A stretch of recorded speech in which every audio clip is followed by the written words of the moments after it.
So, this is, as Kathy said before, this is the fourth day of the General Assembly of the International Internet Preservation Consortium. And as every year, the IIPC opens its door to the public and shares recent developments in the field of web archiving.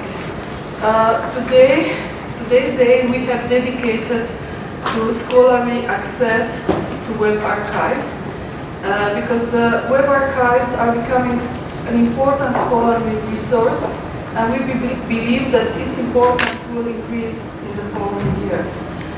So in continuation we will have the opportunity to see different experiences regarding the access to archive resources.